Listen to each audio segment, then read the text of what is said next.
Selamat malam semuanya. Balik lagi di podcast Opini Tengah Malam. Masih bareng gue Bimo dan gue Faris. Tidak ada Fedrian seperti biasa. Fedrian masih bukan seperti biasa sih. Dia lagi nggak bisa ya karena dia kan lagi di luar kota gitu. Jadi dia harus, iya diisi sama gue sama Faris gitu. Mohon maaf.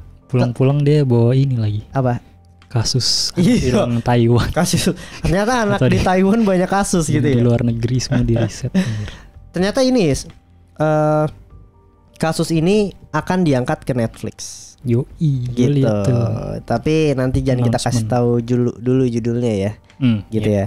Nah, buat yang nanyain kayak, "Bang, kenapa lu telat nguploadnya?" Karena ini kita baru rekaman, Bro. Yoi, Bro. Gila ya. Lumayan sibuk ya. Iya, lumayan sibuk. Jadi kita baru rekaman ya. Mohon maaf ya kalau mundur. Tapi ini kasusnya menarik banget Indonesia dan mungkin akan 20 menit aja cepet ya. Jujur gue nggak terlalu. Lu nggak tahu? Ini sih maksudnya gue cuma tahu kayak dia meracuni, terus dia dipidana dan udah detailnya gue nggak tahu sama sekali. Minum dulu deh, gue ada kopi Vietnam. Asik, gue ada gimmick loh ini.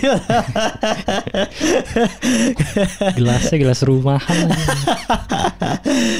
Oke, kita akan bahas kronologi kematian Myrna dan penahanan Jessica Wongso. Mantap. Gila, ini adalah kasus yang luar biasa happening. Kerasnya udah lama ya. Tahun berapa sih? 2016, Januari 2016. Ketika itu semua media memberitakan tentang kasus ini. 7 tahun ya? 7 tahun Nis. Itu ingat gak lu di restorannya mana? Enggak tahu sih. Oliver. Tapi masih sekarang masih ada. Gue terkenal gak sih? Kayaknya masih deh, itu salah satu restoran yang lumayan tahu aja namanya. Ini gue juga baru tahu gara-gara kasus ini gitu loh. Dan ketika kasus itu terjadi kan sempat ditutup ya restorannya. Berapa bulan setelah itu kayaknya deh. Sebulan setelah kasus itu gue kesana. Gue pesen. Tapi gue gak pesen kopi Vietnam kayaknya. Pas setelah buka lagi rame banget tetap. Rame kan itu. Maksudnya sidangnya kan udah menyatakan saat itu si Jessica Wongso salah gitu kan. Gitu, tapi menarik guys. Mungkin buat nge-recall dulu ya tentang kasusnya ini ya. Kematian Wayan Myrna ini tanggal 6 Januari 2016 yang diakibatkan oleh senyawa sianida yang terkandung pada kopi Vietnam di restoran Oliver Grand Indonesia. Gitu. Dan sebenarnya pasti jadi pertanyaan dong, sebenarnya kenapa sih sianida emang bisa ngebunuh gak sih? Dan gue bingungnya dia dapat aksesnya sih. Apa? Ada gak sih? Akses apa? Sianidanya. Nah, ini bro, menariknya bro. Udah kayak TV series anjir bener dah. Gila, sumpah ini menarik banget. Nih mungkin ininya dulu kali ya, misterinya gitu ya. Bukan misteri banget sih, lebih tepatnya konspirasi lah, gitu ya. Dan tapi sebelum masuk ke sana gitu ya, gue mau ini dulu lah, mungkin klaim ini kita dapat sumbernya dari ada CNN, Liputan 6, asik. Gue takut nih soalnya bro. Kompas gitu ya, gue sebutin nih ya. Gue sebutin sumber-sumber yang gue baca dan gue jadikan satu artikel gitu ya. Udah bukan jadi rahasia lagi. Iya, bukan jadi rahasia lagi. Cuma soalnya ada konspirasinya bro. Ya pasti Netflix juga apa? Ini kan harusnya ada konspirasinya juga kan. Iya kan, yang nggak pernah kita tahu adalah CCTV kan. Maksudnya rekaman CCTV-nya kan harusnya secara ada full gitu. Ya mungkin secara full atau lihat mungkin gue yakin Netflix bisa. Kalau dia bisa ngebuka itu hebat sih. Gitu ya. Mungkin gue nggak tahu, gue udah pernah lihat apa belum, cuma gue kayaknya nggak lihat gitu. Intinya adalah Jessica Wongso itu ditahan karena sebenarnya bukan karena barang bukti yang lu kayak gue nemuin sianida di celana lu gitu. Dia ditahan itu gara-gara yang pertama, ini kalau gue salah koreksi ya, dia datang 2 jam lebih awal ke kafe itu. Ya kan, dia berarti dicurigain dong. Yang kedua, dia menghilangkan barang bukti. Apa barang bukti? Barang buktinya adalah celana, kalau nggak salah celana yang dia pakai saat kejadian hari itu nggak ada. Hilang. Berarti dia kayak nggak sepenuhnya kayak sianida tuh. Misalkan dia bawa ada bukti kantongnya atau apa itu nggak ditemuin. Cuma gara-gara itu doang. Gara-gara itu. Dan akhirnya kan sebenarnya diselidikin jauh lebih dalam dong gitu kan. Sampai kalau nggak salah 32 kali persidangan deh. Kan berarti kan di sini adalah yang bisa jadi tersangka ada beberapa gitu ya. Pertama peracik kopi, ya kan. Terus pengantar kopi, gitu-gitu kan banyak tuh. Semua diwawancarain tuh, semua dirunutin gitu. Sama terakhir si Jessica Wongso gitu.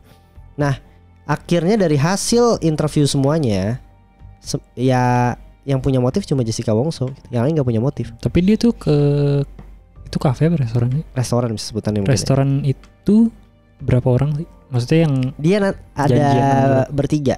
Totalnya bertiga. Oh, bertiga. Gitu. Dan sebenarnya gue sempat baca tadi di Liputan 6, Jessica Wongso sempat ngelewatin ini bro, lie detector.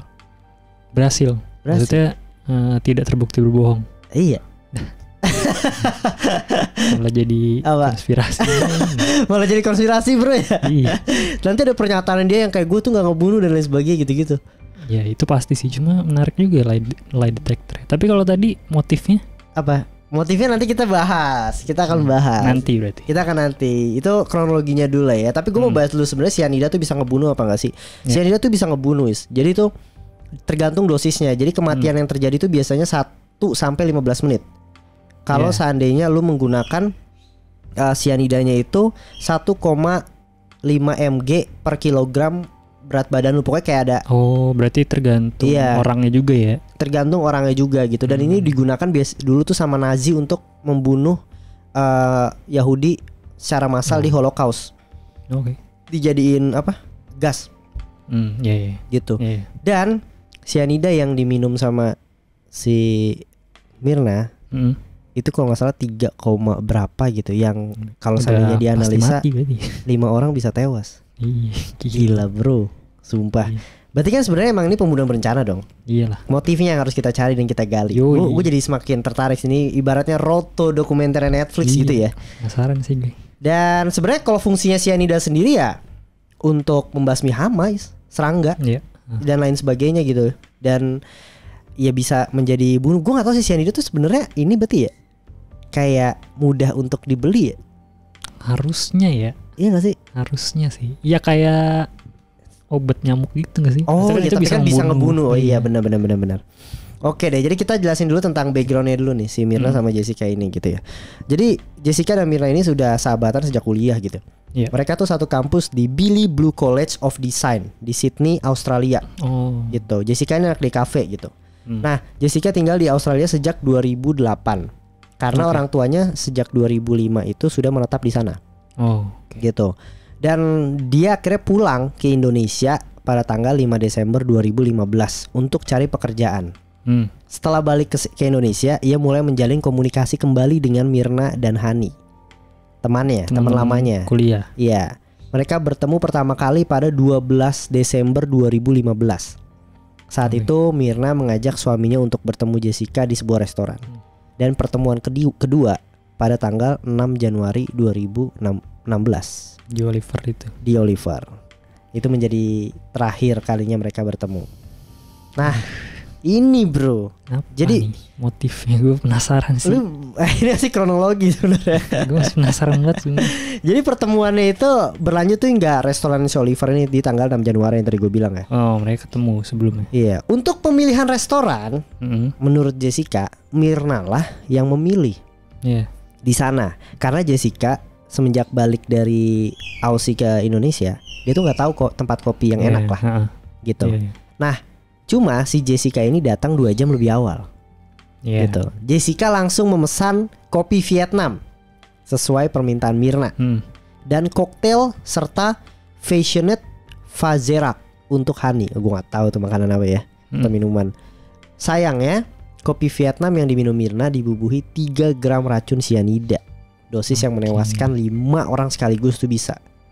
Setelah 32 kali persidangan dan puluhan saksi dihadapkan ke pengadilan, hakim akhirnya menyatakan kalau Jessica bersalah. Nah, ini kesaksian si Jessica di persidangan, nih. Jadi dia tuh di persidangan bilang gitu ya, bagaimanapun juga saya tidak membunuh Mirna. Jadi seharusnya tidak ada alasan untuk memperlakukan saya seperti sampah, kata dia. Saya ada di sini karena saya dituduh meracuni teman saya Mirna. Saya tidak menyangka kalau pertemuan di tanggal 6 Januari tersebut adalah saat terakhir saya bertemu dengan Mirna. Apalagi saya dituduh membunuh. Namun saya sadar kalau tidak ada yang luput dari kehendak Tuhan Yang Maha Esa. Dan selama ini saya diberikan kekuatan yang luar biasa untuk menghadapi cobaan ini. Mirna adalah teman saya yang baik, karena Mirna memiliki sifat yang ramah, baik hati dan jujur dengan teman-temannya. Selain itu, dia juga sangat humoris, kreatif dan pandai. Walau kita jarang bertemu karena tinggal di negara yang berbeda, tetapi sangat mudah untuk menghabiskan waktu berjam-jam bercanda dan mengobrol pada saat ketemu. Tidak pernah terlintas di pikiran saya bahwa Mirna datang dari keluarga yang siap menekan dan mengintimidasi siapapun yang mereka percaya telah berbuat hal buruk walaupun tanpa penjelasan yang pasti. Itu membuat saya berpikir malah apakah mereka menjadi jahat karena kehilangan Myrna, kata Jessica. Polisi menyatakan juga nih, setelah mengamati beberapa persidangan, saya sudah bisa menyimpulkan bahwa Jessica bersalah. Alasannya kopi beracun itu dipegang beberapa orang yang tadi gue bilang gitu ya. Pembuat, pengantar, Jessica, dan peminum. Dari 4 orang itu jika dianalisis, peminum tidak mungkin melakukannya dengan sendiri. Lalu pembuat dan pengantar tidak punya motif untuk melakukannya, tapi Jessica memiliki motif dan ada hubungan erat dengan si peminumnya. Nah, jadi ketika Myrna pertama kali nyobain kopinya, dia tuh bilang it's awful, it's so bad, kata dia. Nah, terus dia bilang, gak enak banget nih, cobain deh. Si Hani nyobain dikit, sep. Jessica gak mau nyobain. Itu juga menjadi kecurigaan. Terus si Hani itu? Tidak apa, gue juga gak tahu ya. Gue juga gak tahu kayaknya. Gak mati. Enggak, makanya gue bilang kayak Kapten Amerika mungkin ya. Hoki banget ya. Apa cyanida udah pendem di bawah pas diminum ya? Gue gak tahu sih. Kok bisa sih? Iya kan, gue juga gak mungkin cobain dikit tuh kayak gitu doang ya. Ini gue baca ya, dia salah satu di portal berita gitu ya. Sempet nyobain si Jessica gak mau gitu. Nah, menurut kesaksian si yang pegawai restoran ya, ketika Myrna datang gitu ya, kopinya udah diaduk, itu yang pertama. Yang kedua, sedotannya udah ada di dalam kopi. Harusnya kan belum. Jadi siapa, ya kan? Itu juga lu pasti mengarahnya ke sana gitu, Is. Iyalah. Iya kan? Siapa lagi? Tuh jadi katanya reaksinya Myrna saat meminum tuh mengeluarkan buih dan tubuhnya tuh kejang-kejang lah gitu. Yang menariknya lagi, fakta yang gue dapet gitu ya, ternyata Jessica tuh waktu di Aussie itu dia tuh pernah belajar atau diajarin untuk penanganan pertama ketika orang kayak gitulah gitu, entah diapain dan lain sebagainya gitu. Tapi tidak dilakukan itu ke Myrna. Jadi kayak ada beberapa hal yang aneh lah, keanehan lah yang gue bahas gitu ya.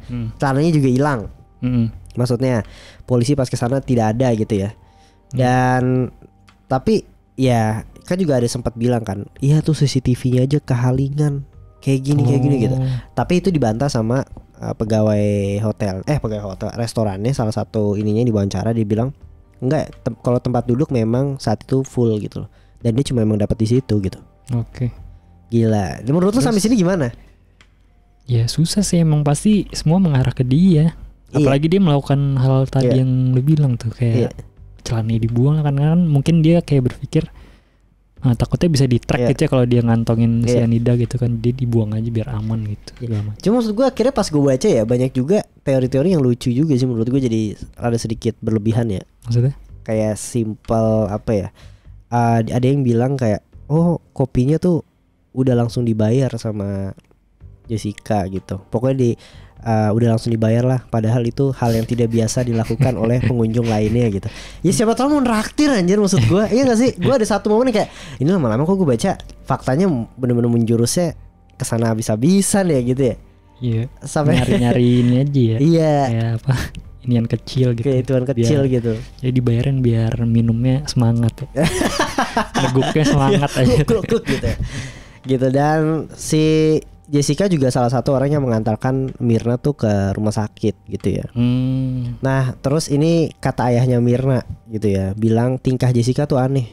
Bilangnya dia asma tapi lancar beraktivitas. Nah itu gue juga jadi nyari-nyari kesalahan kecil ya Jessica. Ya, makanya tadi katanya si Jessica bilang apa karena kematian Myrna semua orang jadi jahat gitu. Maksudnya jadi kayak gue dituduh gitu. Terus dia bilang, ada yang bilang kayak si Jessica tiba-tiba kayak lompat terus kayak kesandung pintu rel di rumah sakit gitu, kayak seolah-olah panik atau apa. Jadi kayak maksud, tapi kata-kata atau sambungan itu ada sedikit kurang ini sih sebenarnya ya. Iya, jadi semua apa yang dia lakukan jadi kayak dicoba cari kesalahannya kan. Iya. Tapi gue masih belum nemu motifnya dia, ada gak sih? Ada bro, sabar dong bro. Gue dari tadi kayak masih ya oke, dia mungkin bersalah karena satu-satunya yang orang di situ cuma dia kan. Cuma gue masih belum ngerti kenapa dia. Tapi motifnya menurut gue juga gak begitu kuat. Nanti gue akan kasih tahu. Iya, motif kenapanya. Dan itu kan sebenarnya bukan dari Jessica-nya langsung gitu. ada dari suaminya Mirna gitu. Terus si Jessica tuh dia bilang kalau nggak salah ya, ini ada yang bilang tuh kayak Jessica tuh sebelum cabut kayak ngeliling gitu, dengerin orang ngomong gitu, dengerin ini, dengerin ngomong, terus habis itu udah cabut gitu. Nggak tahu, gue juga nggak jelas ya. Dan menurut Sandy, saudaranya Mirna, Jessica tuh sempat kirim artikel kopi Vietnam tuh beracun via pesan singkat setelah Mirna meninggal. Untuk menghapus jejaknya. Nggak tahu gue. Kalau memang bener ada pesan teksnya mungkin itu lumayan obvious juga sih ya. Iya sih. Tertuduh di dia gitu ya. Terus jadi ya anjay, ini menurut lu deh motifnya gimana? Motifnya apa? Enggak bisa ini. Enggak bisa loh. Karena enggak ada apa ya. Yang pokoknya yang dia sebutin tentang Mirna dan Jessica ya.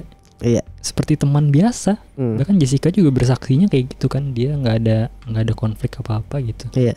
Tidak ada yang mengarah ke kalau Jessica tuh punya dendam atau enggak ada cerita misalkan di masa kuliah ada apa gitu. Jadi gue belum bisa dapat apa-apa nih. Dan sebenarnya satu lagi sih kejanggalan yang berikutnya, Jessica tuh sempat nanya di grup, bukan di grup atau di Mirna atau di Hani atau mereka punya grup gitu, gue udah kurang paham. Dia nanya kayak ada ini gak sih klinik dekat atau dokter umum dekat Grand Indonesia gitu. Gile ya bro. Jadi rencana. Tapi gue nggak, ya itu kan masih ini ya. Nah akhirnya terbukalah sedikit demi sedikit gitu motifnya. Tapi ini melalui persidangan gitu ya, yang diungkapkan sama suaminya dari Mirna gitu.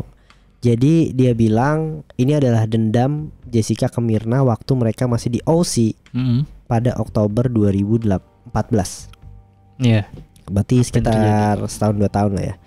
Ini diduga karena Jessica marah sama Mirna karena Mirna menasehati tentang hubungan Jessica dan pacarnya. Terakhir cuma di situ. Di situ doang maksudnya ya. Iya, dan Jessica itu marah besar, yang marah banget sampai Mirna itu takut dan nggak mau ketemu Jessica lagi. Kalau ketemu pun dia bilang ke suaminya harus ditemenin. Makanya itu terjadi pada tahun 2015 Desember, ditemenin sama suaminya. Gitu. Tapi yang 2016 tapi suaminya tuh nggak ikut. Iya. Di situ. Dan sebenarnya ada digali lagi di pengadilan juga terungkap. Jadi saat di Australia Jessica tuh pernah beberapa kali melakukan percobaan bunuh diri. Hal itu diperkuat sama saksi bernama John J. Torres, polisi dari New South Wales, Australia pada 26 September 2016. John memaparkan catatan kepolisian atas nama Jessica yang diketahui beberapa kali mencoba melakukan bunuh diri.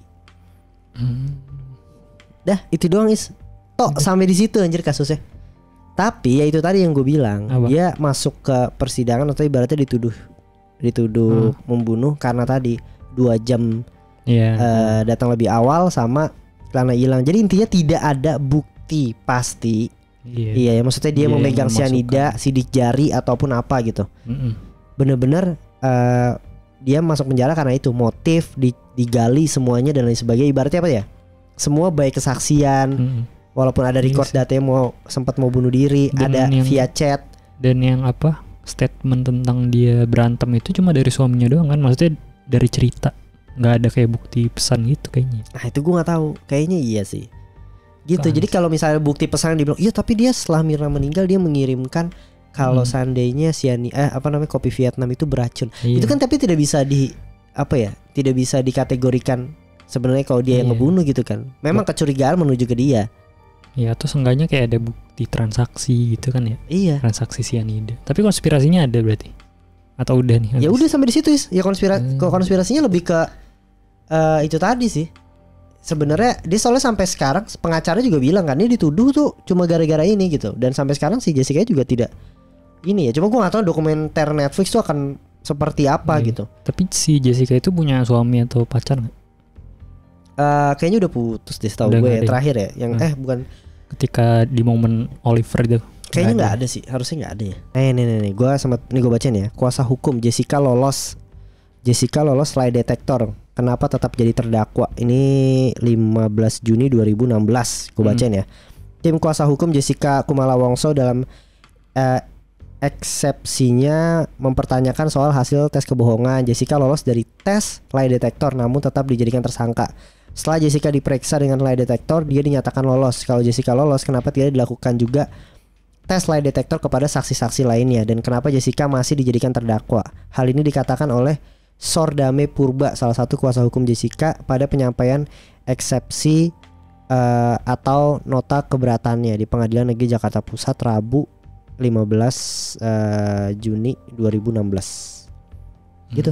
Iya sih. Tapi ini ada artikel lagi nih baru, tapi ya coba ya gue baca ya sedikit ya. Ini 7 September 2022. Ini masih baru nih. Ya belum 2 tahun lalu sih, setahun lalu sih ya.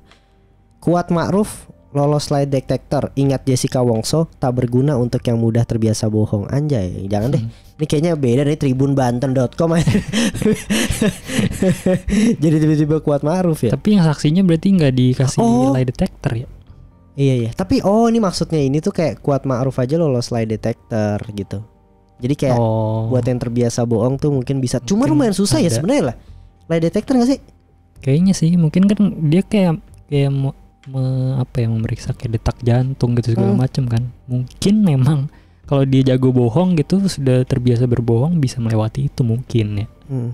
Cuma nggak ngerti gue berapa persen gitu orang biasa untuk lolos lie detector kemungkinannya secara tidak disengaja atau disengaja. Iya. Oke, itu sih sebenarnya kasusnya untuk kasus Mirna dan Jessica Wongso. Karena gue kan lihat yang teaser di Netflix ya. Di terakhirnya pengacara, gue lupa pengacaranya Jessica sih kayaknya sih yang ngomong ya. Dia bilang tuh 1000% I'm sure he did it. Tapi dia ngomong itu he, bukan she. Nah itu gue jadi kayak siapa maksudnya. Itu yang gue lihat di teasernya ya kan apa. Tapi nggak tahu ya atau dia salah. Mungkin Inggrisnya kurang gitu dia. Salah ngomong jadi she jadi he, gue nggak tahu. Dia lagi pakai bahasa Inggris itu berarti. Iya pakai bahasa Inggris, dia ngomong di wawancara Netflix. Anjir, kalau sampai kepleset gara-gara itu Netflix juga blunder juga ya. Siapa tahu dia jadi kayak clickbait doang gitu Netflix ya kan. Iya. Tapi kita harus tunggu dari Netflix. Kapan sih? September belum ada. Tapi September ya? Cuma ngasih 2023 doang. Belum ada tanggalnya. Iya, gokil sih. Tapi kalau di sini Jessica Wongso divonis berapa? 20 tahun penjara atau hukuman mati. Gitu. Cuma gue nggak tahu ya. Iya, 7 tahun berarti kan gitu. Dan katanya sifatnya juga udah berubah, udah gimana gitu dan sebagainya gitu. Susah kan bro? Gila ya bro. Susah sih. Kayak gue jadi nggak sabar sih nonton Netflix ya. Iya kan? Karena siapa tahu dia kayak menguak konspirasi baru gitu. Apa yang pengen lu tahu kalau dari dokumenter Netflixnya? Itu tadi sih kayak detail-detail, siapa tahu mereka menemukan kayak ada transaksi segala macam ya kan ternyata gitu. Setelah digali kayak ada history chat atau ternyata mungkin ada kayak ya tadi konspirasi yang suaminya itu segala macam. Itu menarik sih. Motif sih. Gue kalau memang Jessica tapi gue pengen tahu motifnya dan sebenarnya hopefully gitu ya Netflix bisa ngambil dari 2 sudut pandang gitu. Iya pastinya harusnya gitu. Harusnya seperti itu ya. Gue takutnya ya kayak waktu itu sempat kejadian di mana namanya? Yang In the Name of God. Iya, itu kan terlalu dominan, berat sebelah. Iya berat sebelah gitu. Hopefully ini bisa gitu. Karena maksud gue case ini adalah itu tadi barang bukti secara spesifiknya kan tidak ada. Berarti harusnya banyak banget dari 2 perspektif bisa diambil. Iya pastinya gitu. Kan maksudnya kita aja punya banyak pertanyaan gitu. Netflix juga harusnya punya pertanyaan yang sama gitu. Dan mereka harus mencoba mendapatkannya. Itu menarik sih. Mantap nih Netflix udah masuk Indonesia bro. Iya. Gila ya. Dikit Next lagi Ahmad Suraji kali ya. Ahmad Suraji Kalideres gitu ya. Yang di Kalideres itu banyak Indonesia ya kan. Iya banyak sih misterinya. Iya gokil bro. Mantap Netflix. Paling itu aja kali ya untuk diskusi kita hari ini. Gitu ya di episode kali ini. Dan semoga kalian bisa enjoy juga nontonnya kita berdua ya tanpa Fedrian. Ya pastinya akan lebih singkat ya durasinya. Iya. Semoga tetap seru gitu dan kalian bisa tulis aja fakta-fakta di bawah ya. Kalau seandainya tahu konspirasi lain Jessica Wongso gitu karena jujur gue nggak terlalu ngikutin zaman 2016 itu tuh. Iya. Gue lumayan ngikutin, gue sampai ke Olivernya bro. Gila bro, gue cobain. Iya. Gue sampai ngefans sama Olivernya bro.